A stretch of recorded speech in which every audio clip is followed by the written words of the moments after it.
Je sais qu'on nous bassine toute l'année de ne pas utiliser l'IA, que l'IA peut être détectable par nos écoles, mais en fait, c'est n'importe quoi. Si on utilise les bons outils, qu'on fait pas juste du copier-coller sur ChatGPT, ils ne peuvent pas détecter qu'on utilise de l'IA.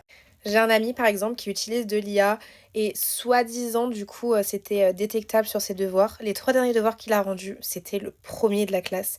Il a rendu des devoirs parfaits et personne n'a détecté qu'il y avait de l'IA. En fait, ce qu'il vous faut pour utiliser de l'IA, c'est juste avoir les connaissances de base, connaître son sujet, poser les bonnes questions sur les bons outils et puis après c'est bon, vous êtes le premier de la classe, vous avez les bonnes notes. D'ailleurs, en parlant d'utiliser les bons outils pour avoir les bonnes notes, le site Anara pour la recherche, incroyable, je vous montre ça. Donc le site sur lequel il faut que vous alliez, c'est anara.com. Donc sur votre accueil, vous pouvez retrouver tout ce que vous pouvez faire. Donc là, moi par exemple, on a tous les fichiers que j'ai importés pour faire mon mémoire.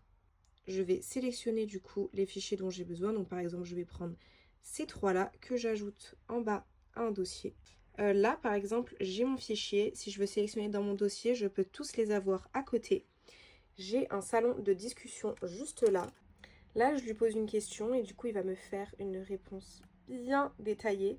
Et si je veux sourcer dans mon texte par rapport à ce à quoi ça correspond, je clique sur les chiffres et ça va me rapporter dans le texte. Et n'oubliez pas que si vous nourrissez l'IA avec vos connaissances, ça va être encore mieux.